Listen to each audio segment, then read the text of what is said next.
United ক্লাবৰ সদস্য পাৱাত ১ নং গৰু ৰংঘৰ আৰু আমাৰ ভাতৃত্ব টীম ভিৰাজ তালুকদাৰে যিটো ড্ৰাগছমুক্ত অসম গঢ়াৰ সংকল্পৰে সপোনেৰে তেওঁ ২০ জুলাইৰ পৰা এই আল্ট্ৰা মাৰাথন দৌৰ মানে অংশগ্ৰহণ কৰিছে।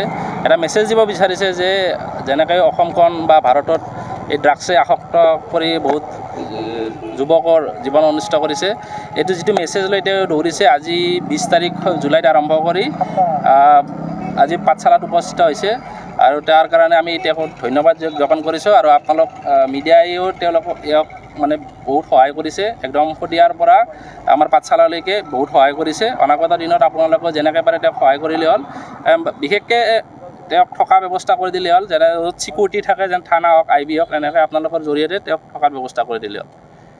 শদিয়াৰ পৰা ধুবুৰীলৈ প্ৰায় ৮+ কিলোমিটাৰ আমি দৌৰটো অতিক্ৰম কৰিম। এই দৌৰটো মাৰাথন দৌৰটো যিটো মানে উদ্দেশ্য এইটো হ'ল মানে কি ড্ৰাগছমুক্ত অসম কৰা। আজি সকলোৱে দেখা পাইছে যে অসমত যিটো মানে নৱপ্ৰজন্ম মানে ড্ৰাগছৰ প্ৰতি বা নিচাযুক্ত মানে শক্তিৰ প্ৰতি যিটো ঢাল খাইছে, এইটো মানে বহু মানে ভয়াৱহ অসমৰ কাৰণে বা আমাৰ দেশৰ কাৰণেও।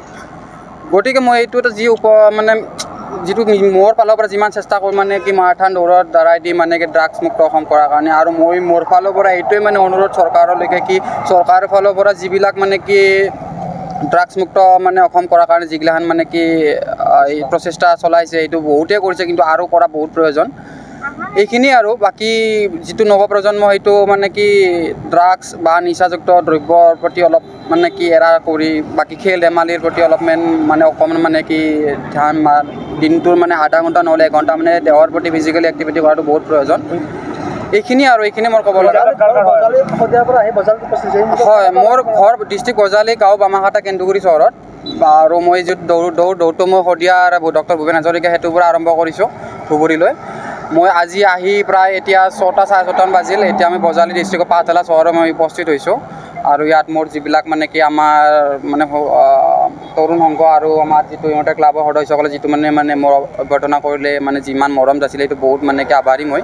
তাৰ কাৰণে সকলোৰে ধন্যবাদ আৰু আপোনালোকলৈ ধন্যবাদ। আৰু বিশেষকৈ মই মোৰ এই পূৰা মানে যিটো মানে কি মোৰ এইটো এই চেষ্টাত মোক সকলো ফালৰ পৰা সহায় সহযোগিতা মোৰ বন্ধু শ্ৰী নৱজিৎ কলিতা আৰু জয়ন্ত পাটগিৰিয়ে বহুখিনি সহায় কৰিছে সকলো মানে জাৰ্ণিটোত। কিমান তাৰিখে আৰম্ভ কৰিছে? এইটো মই 20 জুলাই আৰম্ভ কৰিছোঁ। 20 জুলাইত আৰম্ভ কৰিছোঁ। এইটো প্ৰায় মোৰ আৰু 4 দিনৰ কাৰ্যসূচী আৰু আছে ধুবুৰীলৈ।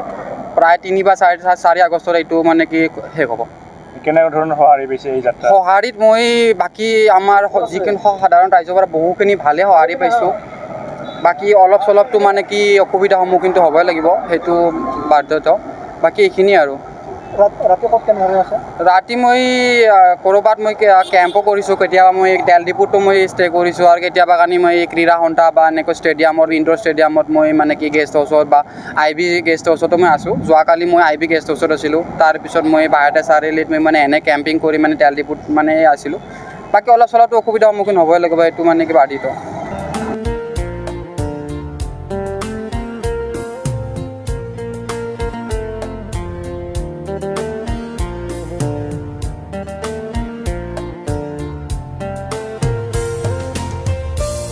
বজালীৰ পৰা অখেন্দ্ৰ তালুকদাৰৰ ৰিপৰ্ট, আছাম 15।